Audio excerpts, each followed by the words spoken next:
Pregame.com. Welcome to Pregame.tv. Scott Spreitzer here with Vegas Runner. We're talking Super Bowl 47, of course, next Sunday. The Niners right now laying 3.5, total 47.5. And as we progress, as we get closer to the game, we'll start talking about who we like as far as sides and totals are concerned. But VR, a lot of tickets that have been written on this game so far have been on the Baltimore Ravens. They've been getting about 65% of the ATS tickets, according to Sportsbook Spy. But still, a lot of tickets left to go to be written on this contest over the next week. The over has drawn about 60% of the tickets thus far. So we're seeing a lot of public on the Baltimore Ravens. We're seeing some sharp on the Baltimore Ravens. And, of course, the over. The public's going to bet the over just anytime there's a big game, it seems like. Yeah, I agree. And yet, from the opening number, the totals dropped. Right. And I think that's one of those where the books are going to do just fine as long as it doesn't land in the middle. Public hits the over, sharps at the under. I think that's the only bad case scenario for them. If it lands around 49, I think then it'll be bad. Otherwise, you're right. The majority of tickets haven't been written, but usually what happens early is a good indication of what's going to happen late. And so far, the money's been on Baltimore, and I think that trend's going to continue. With that said, if it gets to the key number of 3, obviously I think then you're going to see some sharp money, see some value on the San Fran side, even though we already know there was sharp money on Baltimore.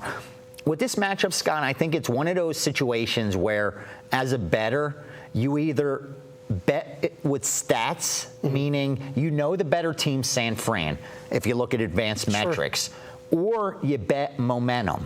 And right now, there is no doubt Baltimore has the momentum. And they actually remind me a little bit of the New York Giants, where statistically speaking, they weren't supposed to win all those road games, especially in the playoffs.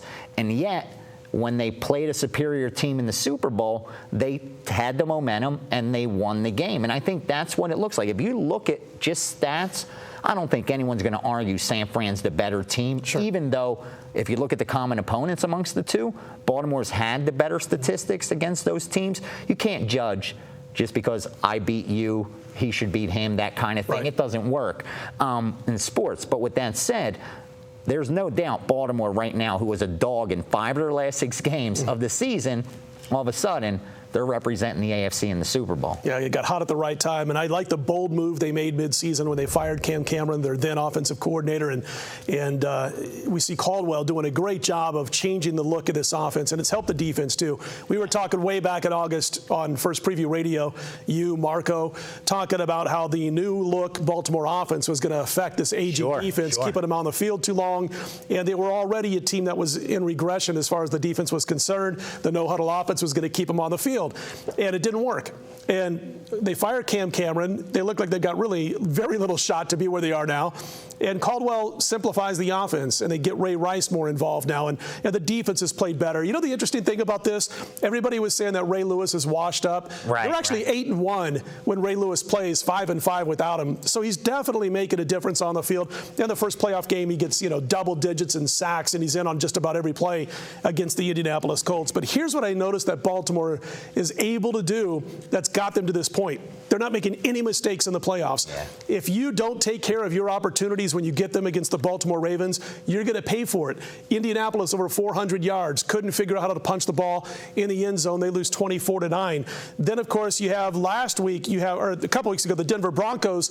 They've got a chance to win the game, should have won the game, but you have defensive breakdowns. Flacco takes advantage of it with his arm, and Quan Bolden has the huge second half. He's not dropping a ball. Oh, no, not at all. And then to get here in the conference championship, you've got a New England team that looks like they're about to put Baltimore out of it.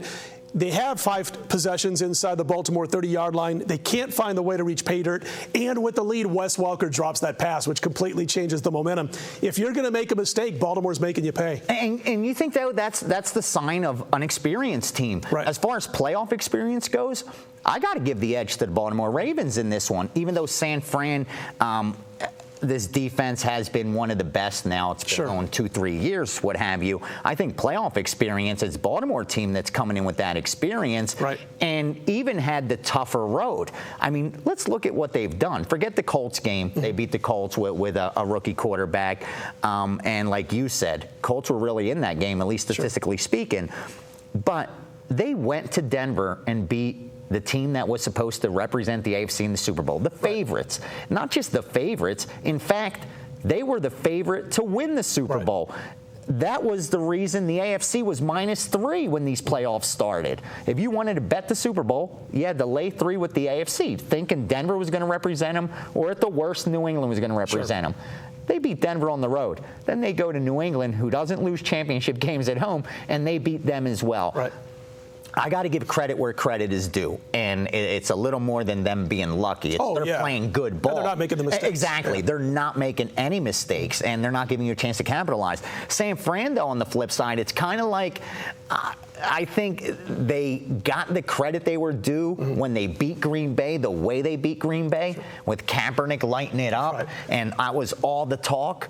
It was trending like crazy, but then the way they had to come back against Atlanta, where they barely lost that game, I think that's where they've lost a little of this momentum as far as the betting market goes. Sure. If they would have beat Atlanta handedly, I think the handle would have been a lot more mixed right now. You would have had just as much action on both sides, maybe a little more on the San Fran side. But because of the way they had to win that game, I think that's why it seems to me like the public's fallen in love with this Baltimore. And let's face it, when it comes to championship games, just like a lot of fights, bettors fall in love with underdogs. We love that Rocky story. I love Ray Lewis. We loved it with the New York Giants. They're loving it right now with the Baltimore Ravens. I think the books, when kickoff gets here, it's a bold prediction because it's so early, and like you said, the tickets won't be written until next week. But I think they are going to end up needing the San Fran side, which is rare, needing the favorite.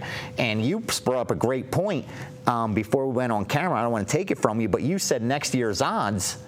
Oh, yeah. That's I'm glad beautiful. you took it from me because I almost forgot. Give it to me. That's great. Next year's odds are out to win the Super Bowl. You can bet on them in a few books here in Las Vegas. San Francisco's the co-favorite with New England at 6-1. You got to go 9 more teams before you see the Baltimore Ravens, who are listed at 20-1. So it kind of gives you an idea of what the lines maker's thinking, and it really falls in line with the way Baltimore's season went all year long. But as you mentioned, they are the hot momentum team right now. Hey, he's Vegas Runner. I'm Scott Spreitzer. We're going to be talking obviously about the Super Bowl all next week, and of course we'll have our plays, both sides and totals before kickoff. You'll definitely be able to see that right here at pregame.tv and on the pregame website. When we come back, VR is going to talk UFC, his best bet, Saturday night action, that and more right here at pregame.tv.